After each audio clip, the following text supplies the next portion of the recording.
Taas di ang sugar sa mga asawa sa 11.7. Kagon? Karon nagkuan mi atong miaging semana pod 7. Karon 6 na lang jud no ang result. Aning baba na yun. Baba na. Gikat mo ko diha. Magparagis Bila-Bila Herbal Capsule na. Sa Paragis Bila-Bila, dili na ka mag-agwanta pa.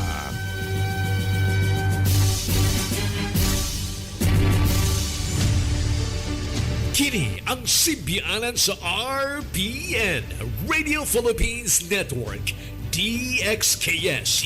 DXKS. 1080. Ang inyong Radio Ronda. 5,000 watts. Nagsibya sa ikatulong andana sa UFCO Lim Building, Borromeo Street, Dakbayan sa Surigao. RPN, Radio Philippines Network, DXKS 1080, ang inyong Radio Ronda.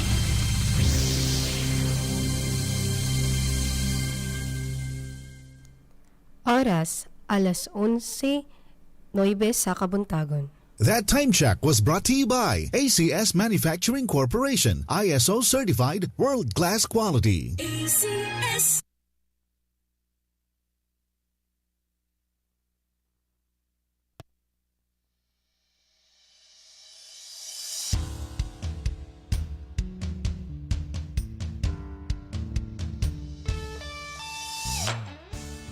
Maradyaw na adlaw Surigao.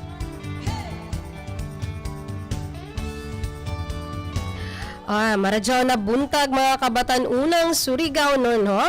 Diyan na sad kita sa usa ka Domingo nga puno sa impormasyon para sa kabatan-unan sanan katilingban.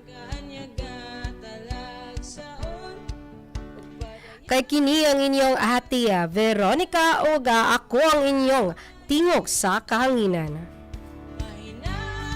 So maradyaw na adlaw no sa ato ang mga tigpaminaw diha, especially sa atong mga naminaw diha sa Facebook Live sa RPN DXKS Radyo Ronda Surigao. No, ako na sa bidyong kauban karon sa kahanginan ang inyong paborito ang ati Veronica. No? Shout out ako sa Surigao Youth Convergence headed by our Executive Director, si Roxy Adolfo. So please bear with my voice right now kay dili pa karadyo kon amoy fully developed. Grabe, fully developed jud. Fully developed kay tungod gikan pa nag-party kagabi. So we want to congratulate the Civil Engineering, the Philippine Institute of Civil Engineering, Surigao del Norte, for having the successful CE Week just last week, no? And yesterday was the victory party or the CE night of the civil engineers, the future civil engineer student from different schools, especially in Surigao del Norte State University, Surigao Education Center, and also our St. Paul University, Surigao.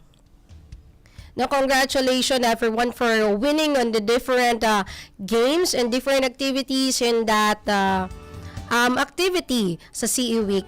No, grabe, the preparation is indeed very satisfying, very tiring, and very makaluha gyud. Kaya mura siya og kanang dili siya madali-dali. Dili madali-dali ang CE Week na nahitabo. It is because the civil engineers, even though they are just good in math, but also civil engineers are really talented individual in different field, in music, what other, and being an athlete, no? Daghan pa yung mga sa pitawag gini, daghan yung mga games na nahitabo, especially academic games, no? And syempre sa mga palarong Pinoy na syempre dili nato siya kalimtan. Anyway, no? Sa Kuman, the Surigao Youth Convergence has successfully, wala pa may warm welcoming sa amo ang new office, but for the knowledge of all, we are open. We're open now, that's SYG office, for the project Super, no? We will be launching it soon. We will just right now we have a training for our media practitioners and syempre sa atong mga social media content creators. Now later, we will be posting PubMats what the Project Super is all about. And right now, let's have a discussion about the Filipino Values Month. Because this is the end of the month, right? Last week na lang ni siya para mahuman nga to ang buyan sa Nobyembre. And Pasko na sab, no? Merry Christmas sa atong tanan. So, for the knowledge of all, November here in the Philippines celebrates, basig nakalimot ta, celebrates the Filipino Values Month. This is an annual observance for the highlight of the unique set of values that we have, na nasa tong tagsa-tagsa, not just mga values na gikan sa, this is values from different colonizers, from our pre-colonial era, kung asa nagikan ang ato ang mga pamatasan right now, why Filipino is being resilient after the aftermath of different disaster nga moabot sa ato ang mga lugar. This is also shape our identity, our culture, and our everyday life as a Filipino society. So, diba, even in other country, pag mahibawan galing nga Filipino ka, kaya sa mga singer ka di ay, because we have a unique talent, especially in singing. We are really highly recognized in different country, na may mga pagani sila nga if mag-concert daw diri murag ang nag-concert isang Filipino, ang mga sa paning mga artist, mga con artist, murag amura kay mo bisita sa ato gabi ka harmonizing, this celebration mandates by the proclamation numbers 479 that aims to strengthen our sense of moral character, national pride, and a collective responsibility as citizen. As everyone know, we are also not just in singing, we are also recognized in the other country as being resilient kind of people. Namoingon ganit sila nga nagkabagyo-bagyo na daw ta, gilinog-linog na. Pero the smile of being Filipino really painted on those pictures. The smile of being Filipino is really at the heart of everyone. That no matter what happened, magngisi ra gihapon, magtingsi ra gihapon, But we should not forget to forget to run through, na bisag nagka-problema na kita, di na sige magngisi. Una-hunahaon na to kung asa nagika na nga to ang mga problema. And anyway, the purpose of this Values Month really inclined to the month-long celebration that remind us Filipino of the virtue that defines us. Syempre, dili na to kalimutan ang ato ang pagka-Pinoy, especially na naatakuman sa rapid changing society, to the modernizing world, world, I mean. Diba, nagkabag-o na kita, nagkabag-o na ato ang kalibutan. So that is why we should not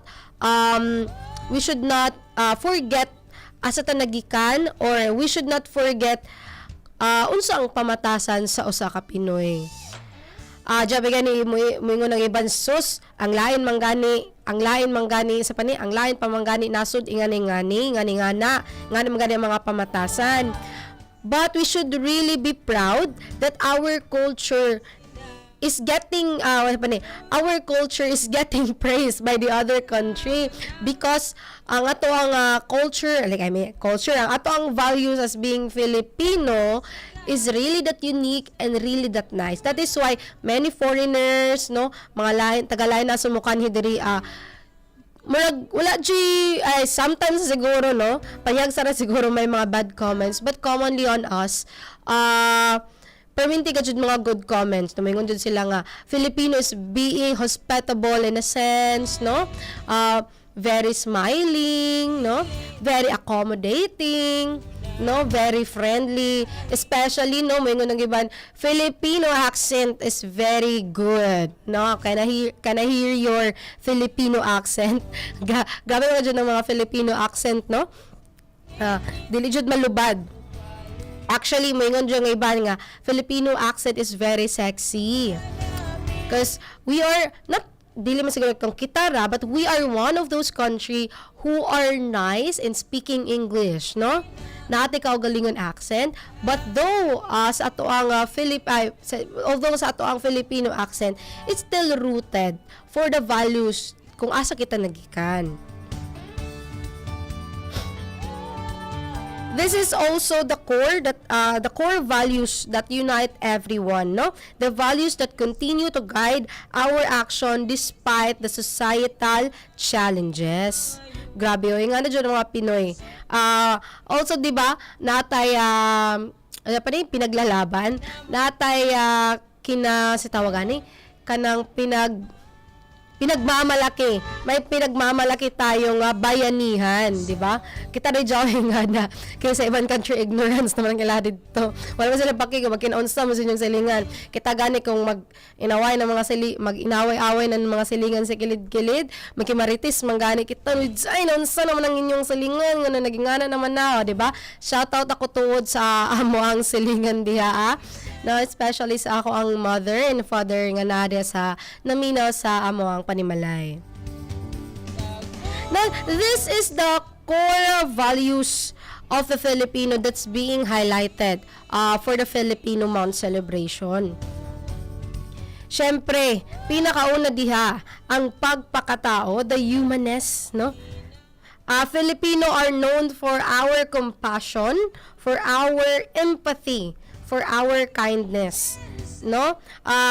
Filipino is really that kind of people that very helpful, that no matter what, magkalisod ng tanan, magpautang gihapon. Di ba? Ingala ko kasi ng mga Pinoy. And also, we value our dignity and also our respect for others regardless of our status or our background, except siguro sa iba, no? Pero, no matter, di ba, bisag dato ka, bisag pobre ka, no? We really value that kind of dignity and respect towards one another. And ikaduha nato, no, atong isa pagpapakatao. Ang atong ikaduha, isang pagkakaisa or the unity. This is the strong sense of community or atong ang gitawag ay nga bayanihan spirit that evident of how Filipino come together during crisis, celebration, and everyday challenges. Do you know that Filipino has a bongacious Christmas celebration? That we are siguro kung siguro kita na country, we are one of those country who celebrate Christmas in a bongacious way, no? May mga Christmas lights ang nao, diba? December naman, akamoya pa dahinluan, may pa natanggal sukad pa last year, no?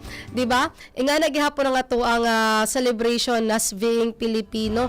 And also, diba, na bisan na sa especially in the port of Luzon, in Manila, di ba, ijahay sila pabunggahan ng parol. Kami sa una, masuya ka dyan kung magtanaw dyan mga parol na nagdinagko sa mga balay. Among parol sa una, kanang hinimo pas kawadyan.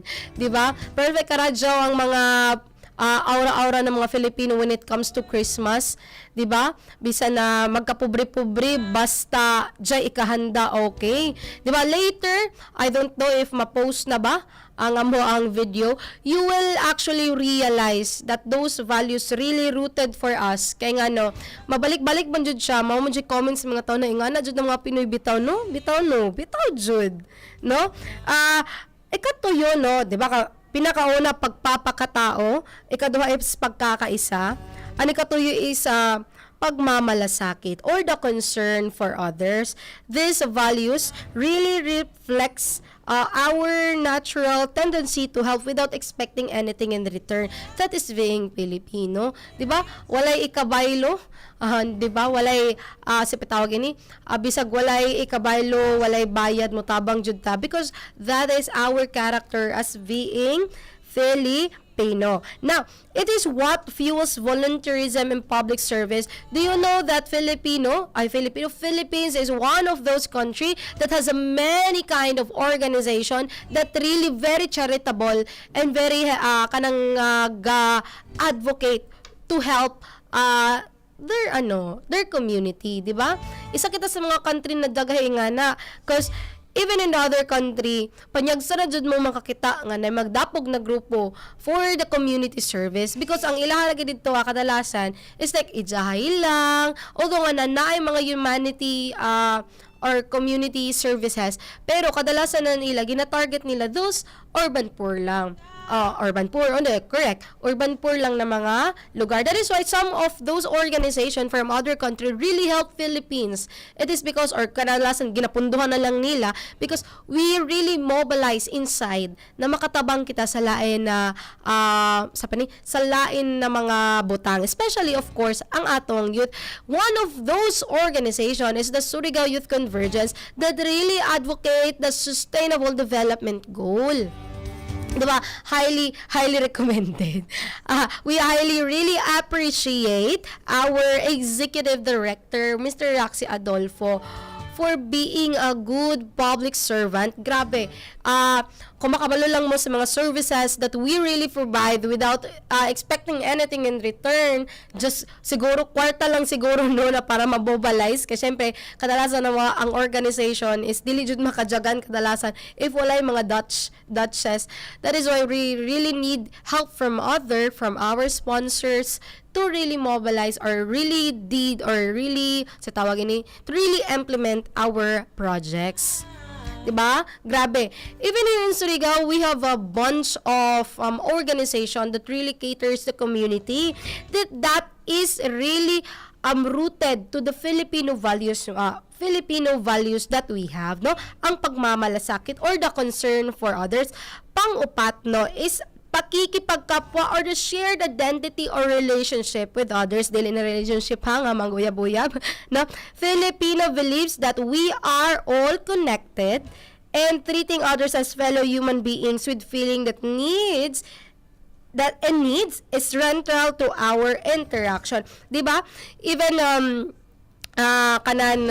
sa patawag ini kanang maglakaw-lakaw ka sa lain lugar kasi mga anak kanika lumon man dayta, di ba? Makaabot maglain lugar pangutan-on sa inyong apelyido kinsa inyong amahan. Kinsa man imong amahan day diretso pangutan-on, dili day mama. Kinsa day mga amahan? O di ba, pamay-bawan na si Kwan, si Polanos po na, ay ikaw day nga ay ako imo man kong insan, na imo man kong angkol. Ay lumon raman dayta. That is a really kind of Filipino na beside of being care, we also have a shared identity and relationship of others. Di ba kay bisag kanang dili mo kaila mamyasta mo pakanon jud mo nila, mamibawaan maglumon mo. Di ba? That is one of the character of being Filipino. And another one, of course, no, marespeto or respect from using, I don't know kung sa magamit pa bagihapon nato diri sa Surigao, no, ang po and opo, no, to showing respect to elders through mano po, no. Filipinos uphold courtesy in all relationship. Here, even na nakakadto ko ng Manila. Syempre, no, nakakadto ko sa Manila last time and nanibago jud ko kay ngano, here in Surigao City, we really not dili na to ginagamit nila sa ng po and opo kay wala sa to ang language or wala sa to wala sa ang language ang po mo lang katag oo, no, mga isog yung mga Surigao, mga taga Mindanao, oo. Pero sa Manila, po and opo, no, mano po, bless ko na. Pero pag abot sa Manila, nabaguhan ko that is why pag uli na ho diri kasi saan ako ginagamit din ako mag opo, sige po anak, kay kadalasan manggod kay brag, kung wala na yung mga word na yung na, it's a kind of disrespect sa ato, sa ato ang, especially sa mga dagko sa ato or mga maguyang sa ato. And also, syempre, dili na to kalimtan that the Filipino really adhere or really acknowledge our ang mga katigulangan, nabulol na jud ko guys, no? Atong mga katigulangan, like, pag moabot sa mga panimalay, mo bless, di ba? Now, pang-unom, no, tapang at tatag, the courage and the resilience, di ba? The tapang at tatag. Even if the life is very difficult, Filipino cannot be stopped. Dili jud siya mapugna, no? Because Filipino faces hardship with strength, with humor and optimism. Sus, mauli rabitaw ng mga gamit diha, ingana, di ba? Although pag mahitabo na, hilakan, mangyud na siya, pero Filipino is really resilience. No, in a sense, na bisang magkinaunsa na ang kalibutan, we still really stand to, we really stand to see the future ahead. Diba? Magpadayon tao nganong magpapildi man taan ng mga kalisod as kinabuhi. So, why Filipino Values Month really matters today? Because in an age of this digitalization, the global mobility, the socio-political complexities, especially sa nahitabo sa ato ang government right now, Filipino Values Month serves as a reminder of our cultural anchors. No, dili ka jud kita magikan kung asa ta magikan, di ba? Dili ta magikan kung asa dapat nato siya balikan. That being Filipino, we should not really just anchor ourselves as being resilient. We really should anchor ourselves for being matapang or being really having a courage, no, na mupursige or ipaglaban ang ato ang community. No, it really encourage our younger generation to really stay connected, no, to our roots, no, kung asa tang naggikan, and practices values that build healthy communities. It also promotes awareness and responsible citizenship that urging everyone to embody honesty, accountability, and respect that values contribute to good governance, no? And nation building.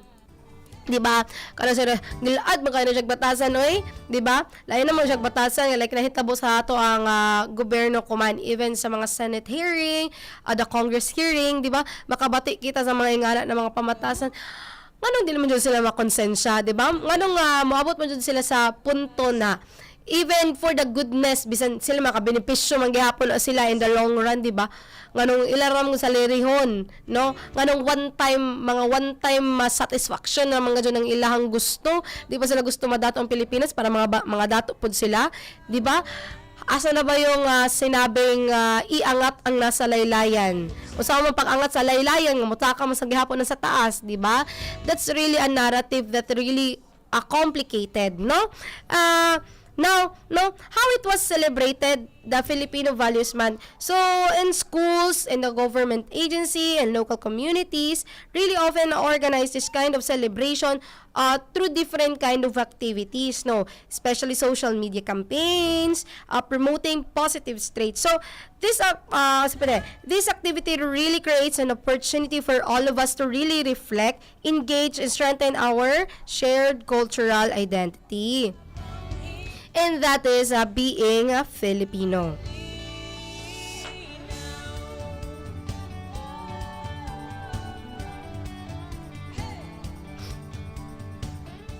Now, so our identity as Filipino really came from a very, very long and layered history that shaped our indigenous roots, our foreign influences from our colonizers, and shared experiences as being a people. Diba? It's not just from one source alone. Dili lang na siya sa isa ka sources ang ato ang Filipino values, no? But it came from the many centuries old of cultural interaction, struggles, and the adaptation, diba? Translate na siya from time to time our Filipino values. So now, where did the Filipino identity came from? So later on, we will be discussing that one. But right now, I will be checking. Basiga na yung mga nagpa-shoutout diha, ano? Now, we're currently live also no, sa RPN DXKS Surigao, no? Saka ako siyang hinayan. Kay kusog-kusog ra siya. So now, hi kana Geraldine Villamor. Shout out na ma'am. Hi ma'am Geraldine Villamor. Kana Kobe Zairil. Good morning Ate Veronica. Watching from Barangay Mabini. Ay mga taga Barangay Mabini diha, no? Good morning and maradyo na buntag sa inyong tanan. Also no, kan June Caranto. Mayong hapon ma'am ha, buntag pa sir. Mayong buntag ma'am watching kan John Caranto. And also jari sa mga to ang pinakagwapa si Carlo Longos. Bayat ha naman ka. Yan naman ko nagpakita sa ako. Baga nagkabisi na mo sa kinabuhi diha ho. No, shoutout sa ako ang BFF nga nangita diha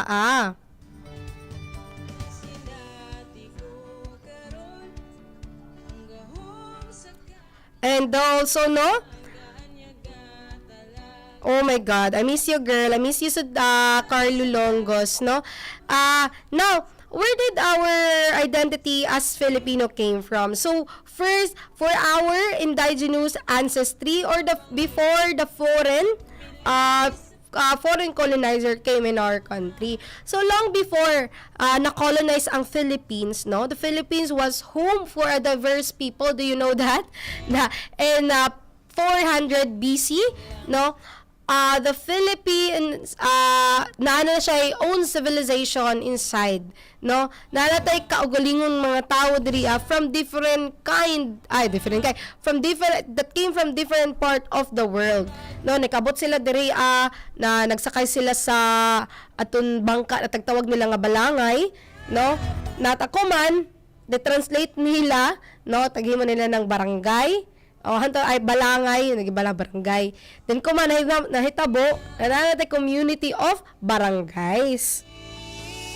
So first of course na sa Austronesian settlers. So this is our earliest or pinakadugay na mga ancestors, no, that have a various ethno-linguistic groups, no, such as Visayans, Tagalogs, Ilocanos, Lumads, and Igorots. This early Filipino develop our own belief system, no? Ang sa una tagtawag nato na Bathalang Emre. Diba? Bathala, kadasan jay pay iba na mga anito-anito sa mga anito sa mga bato-bato, no? Our languages, of course, no? The sexy language of Filipino. Do you know that na ay Tagalog speaking na naa sa Indonesia, na Tagalog yun ang ilahang kuan, Tagalog yun ang ilahang sinultian, no? Our customs, of course, and traditions, di dyan siya mawala. The village system, like barangays that led by the datus. This is the foundation of our identity as community, and also the identity of Filipino to create a system of governance inside the civilization sa una. Now, our own ways of living, the storytelling, the forming, the building of communities. Really shout out to Mr. Zeus Salazar, my favorite, no? Our active movers for our Panmalayan identity. And also, of course, natay trade, cultural exchanges for pre-colonial era na ni siya. Before sa Spain, no? Filipino interacted with different people, especially nata sa mga Chinese sa una, no? Naka-interact na kita sa mga Indians, nanatay sa una mga Arab merchants, no? Nanasay kita sa una Malay and Indonesians. Nagipag-interact na trading sa una nahitabo before pa ang Spain niabot sa Philippines. This interaction really influenced us from clothing sa atong pamaro, no? Sa atong pamaro, damalong, dasarong, di ba? Makita, di ba? Ang mga malong, makita ni dyan sa mga Arabo, kadalasan, or ang sarong, sa mga sarong. The languages, of course, the loan words in Filipino and Bisaya, nagkalain-lain nato ng mga accent, na nganong dili man tatibo na mga accent languages, nganong lain man ng Bisaya, nganong lain man dito sa Tagalog, nganong naamantay mga waray, di ba? Di ba, nagkalain-lain kita. Our food, especially sa ato ang pansit, kakanin techniques, ang favorite ng bansa, ang spaghetti, di ba? Every birthday na ako, joy spaghetti. Perfect ka na dyan spaghetti, no? Early governance and writing system, of course, the baybayin. This created by the mix ASEAN, mixed Asian identity that was already multicultural. During the Spanish colonial influences from 1521 to 1898, more than 300 years of Spanish rule, no? Did really shape our Filipino identity from our Catholic religion, no? From different religion in the Philippines. Fiestas and tradition, di ba? Dili kalimtan ang fiestas and tradition.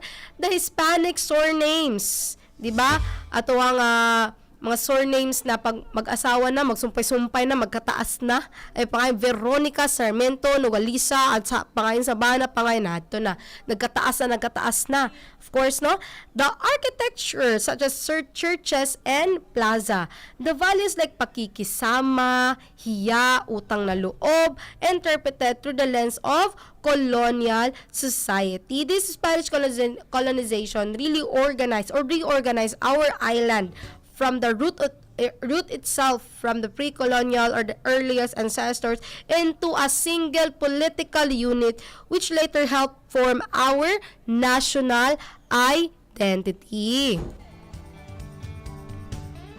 Napag-abot sa mga Amerikano, for the American influences from 1898, no, natagbaligya kita, from to 1946, di ba? Medyo pa siya, no? The American introduced, of course, our public education, the education for all, our English language, di ba? Language. Di ba, ang atong mga accent, nagkalain-lain na to ang mga accent. It is because of those American influences, di ba? Modern governance and legal system, di ba? Na utro or na ang ato ang gobyerno is natarong siya, in a sense, no? And also, Western pop culture. So, this added new layers to Filipino identity that make us one of the most bilingual and adaptable culture in the whole wide world, diba? Ingana ang ato ang identity as being Filipino. Now, ikatulo, natay resistance, revolution, and nationalism. Do you know that Filipino is really dugay na jud ta, dugay na ta sa mga corruption, dugay na ta sa mga pangpanlimbong sa gobyerno, no? We really resist of those kind of things, and of course we really need to raise our nationalism as being Filipino. No, our identity also shape our struggles. First, no, sa pagka-being sa gikan ng ato ang pagka-resilience. Of course, sa mga nahitabo sa una, the resistance, the revolution, and the nationalism, no? First, the Philippine Revolution. Sa una pa sa Spanish, bisan sa Spanish, di man yung tamang sugot, nga naon kita. So, dapat di sa tamang sugot, nga naon kita kuman, no?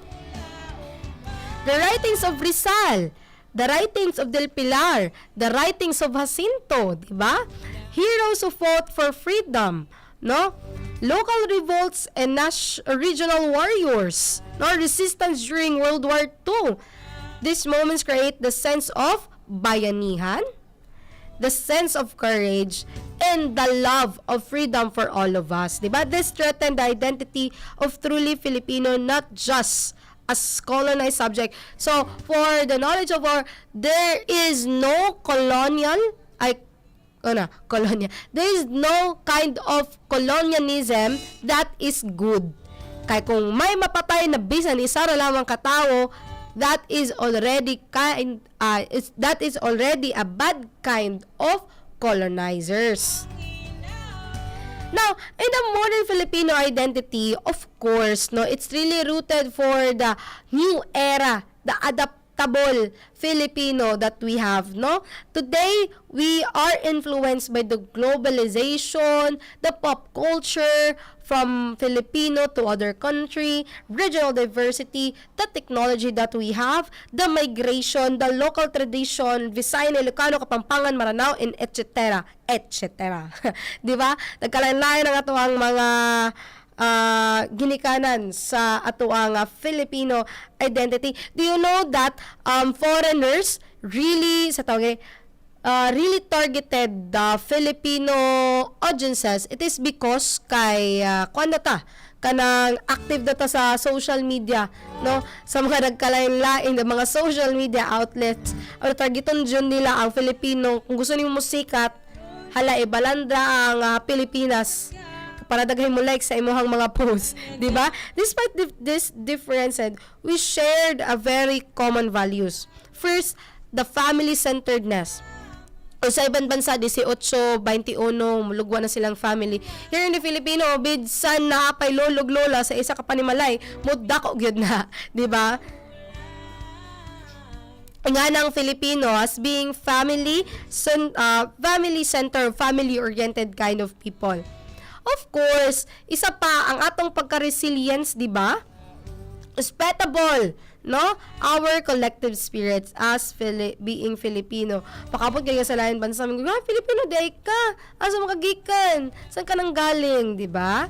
So, our identity first, of course, gikan sa ato ang native roots, no? Original Filipino, ikaduha sa atong Asian culture, ikatuyo sa atong Spanish colonization, ikaupat at sa American rule, ikalima sa struggles and experiences from those kind of colonizations.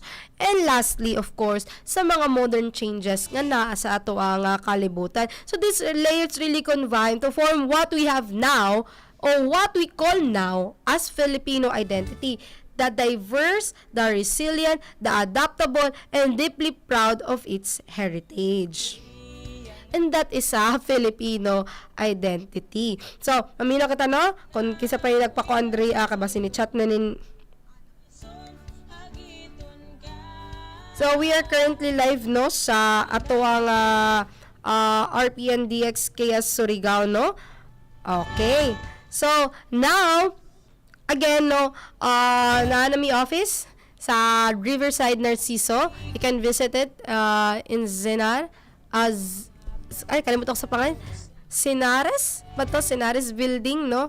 Nara dito ang among building, 3rd floor. Kasaka mo diha, 3rd floor.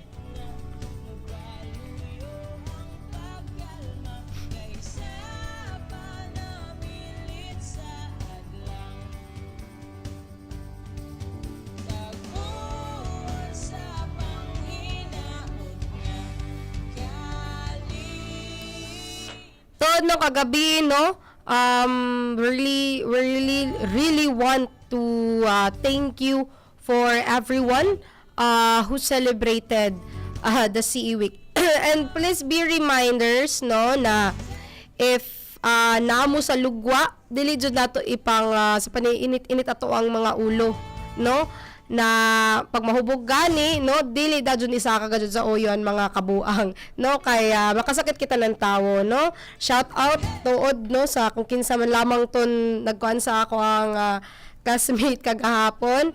I don't know lang, no. Anyways, no, let's go back again sa ato ang discussion sa Filipino Values Month.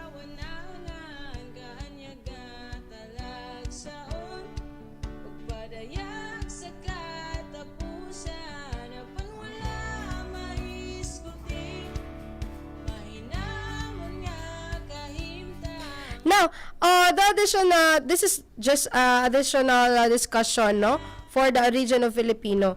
Of course, the role of geography in shaping identity.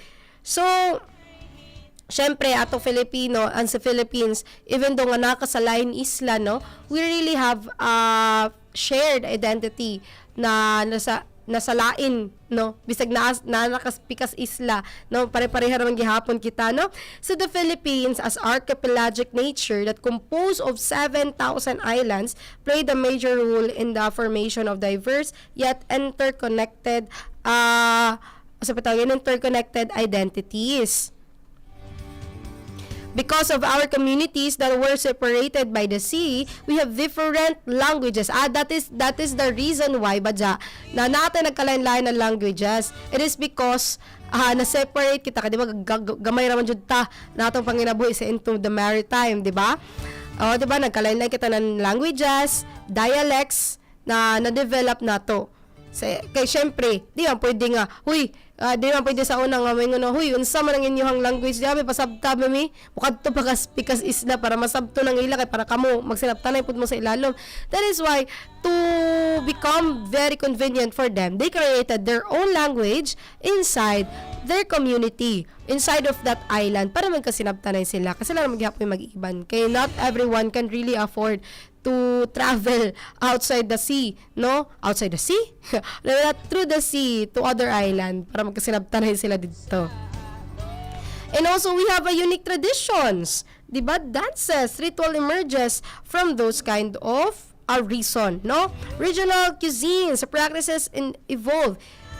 Yet the seas also connected these islands to trade, alliances, and cultural exchange. This dual reality, being divided yet united, helped form the modern Filipino identity that values both regional pride and national unity.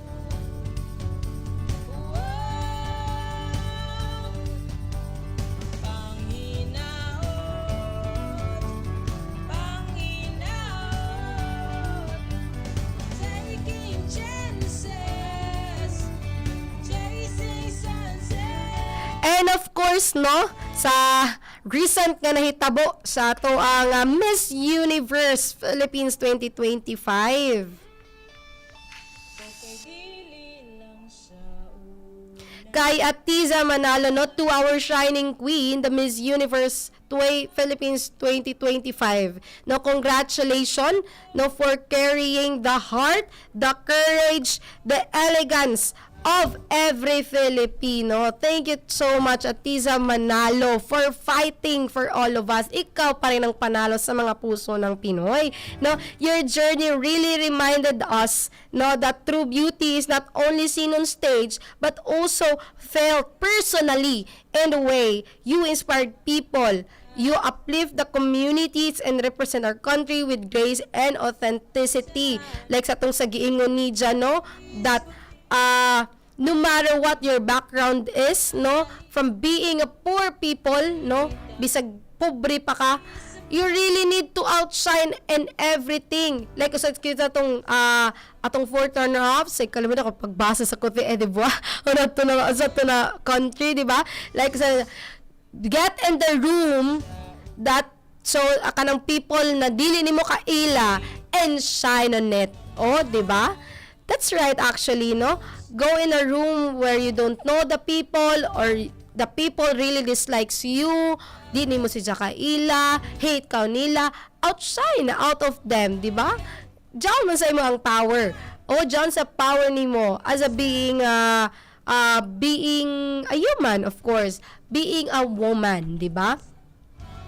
And thank you for bringing the pride, of course, Atiza Manalo, to the Philippines.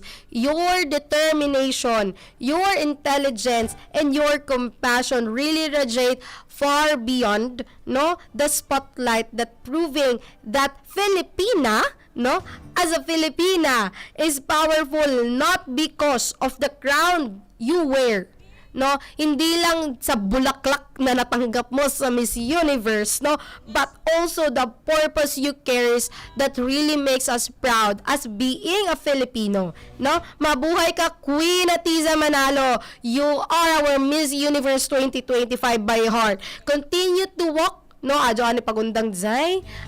Wag ka munang tumigil as pageantera, di ba? Continue to walk with confidence. Speak with your advocacy, with purpose, and shine with the strength of every Filipino behind you. Laban Pilipinas, laban Queen Atiza Manalo. Grabe mga Diyos, no? Please welcome, ano to? Asa itong nahitabo, please welcome, atong meme ko man, no? Na, please welcome ang ating bagong Mars, Camille Prats. Kalagot ko pa ko nag-gets. Tag-search ko pa dyan yung kabayo. Yung kabayo si panghitabo ko man sa TV, no? Kaya bagan, sige naman ako nag-scroll sa Facebook.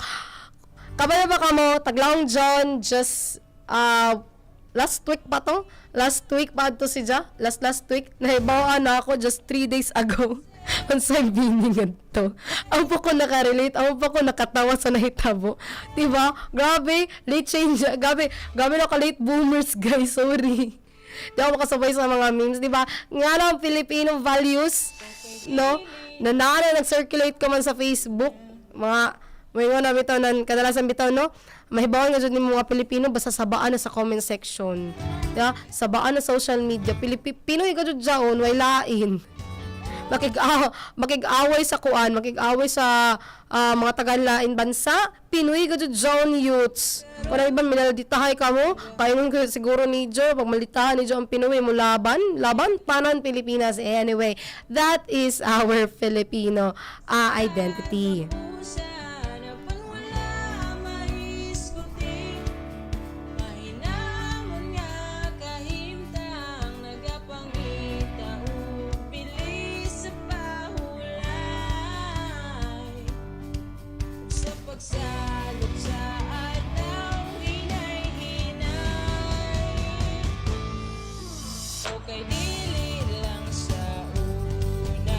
Now, no, the rediscovering of our moral compass na alam 7 minutes, no? Alam 11:53 sa kahaponon. We still have 7 minutes to go, no?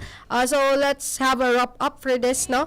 Rediscovering our moral compass in the society that we have, no, that faces with misinformation through social media, the societal pressure that we see on Facebook, of course, on social media, on Instagram, on Twitter, on X, on Thread, di ba?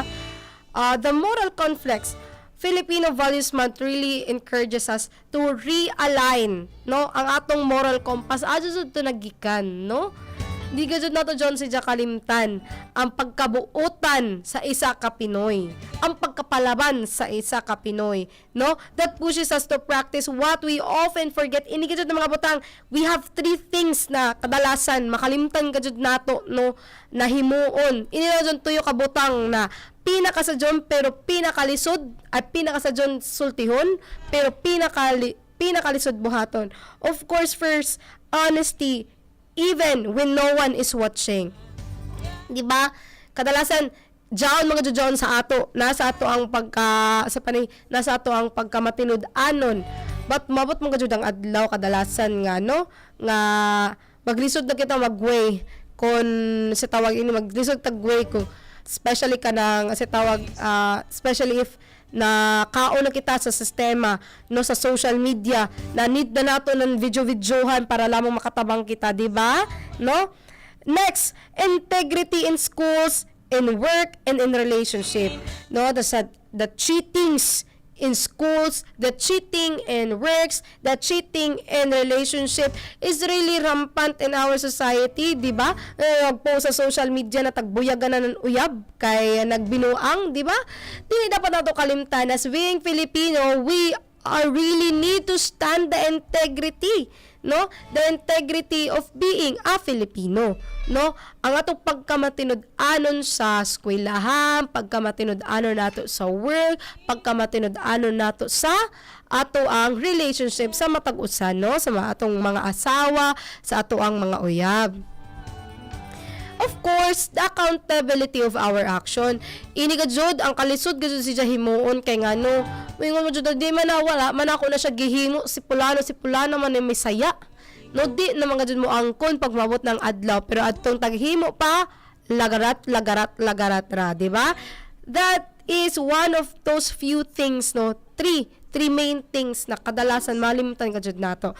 Now, strengthening our interpersonal relationship. No, Filipinos are known for our being from our warmth, welcoming, no, for our empathy. But today's many relationship exist online where misunderstanding, hate, and isolation, makita ano dyan sa Facebook, no, easily grow, no? The celebration urges us to revive ang atong ganggaina, pagkikipagkapwa, no? Treating others with shared humanity, pagkakaibigan, friendship built on respect, no?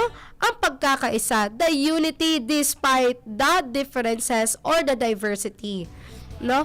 This month reminds us to be kinder, more patient, and more understanding. Of course, the importance of promoting cultural pride and identity.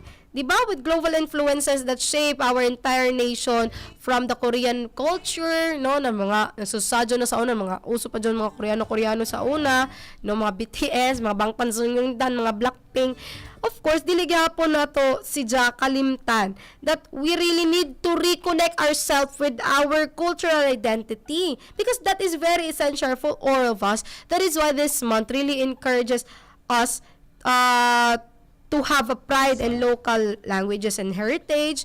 We need to love our Filipino art, our Filipino music, our Filipino literature, and appreciate our indigenous knowledge and celebration of regional diversity. So, I think that is all, no, for today, no, sa Filipino Values Month. You can scroll on Facebook kung unsa pa dyan mga sa panay, unsa pa dyan mga panghitabo sa Filipino Values Month, no, unsa yung pwede mabuhat for that. Now, shoutout ako sa mga nangita, no, kan Kuya Rizal de Manlot Predog. Hi Kuya Makamingo. Yes Kuya, of course. Veronica, regards ko ni Carlo Longosay. Carlo, regards daw kan Kuya Rizal de Manlot Predog. Diba, no? We still have 2 minutes. 1 minute na lang pala before mag 12 o'clock. Taksipon ako guys, no? Dahil sa tanong, nahumana sab kita sa isa ka oras na puno ng kahibayo, no, sa Filipino Values Month, mga kabatan-unan o ang mga nagpabiling kabatan-unan. Magkita-kita gihapon kita, no, sa sunod na Domingo, alas 11 sa buntag, hangtod alas 12 sa kaudton, no, diri lamang sa atong nag-inusarang pinaka kusog, no, na RPN DXKS Surigao, ang pinakakusog na estasyon sa probinsya ng Surigao. Ako to ng inyong nag-iisang atin Nika nga nag-ingon, tingog ng kabatan-unan ang kalambuan. Kay kini ang tingog kabatan-unan. Maradyaw na hapon sa inyong tanan.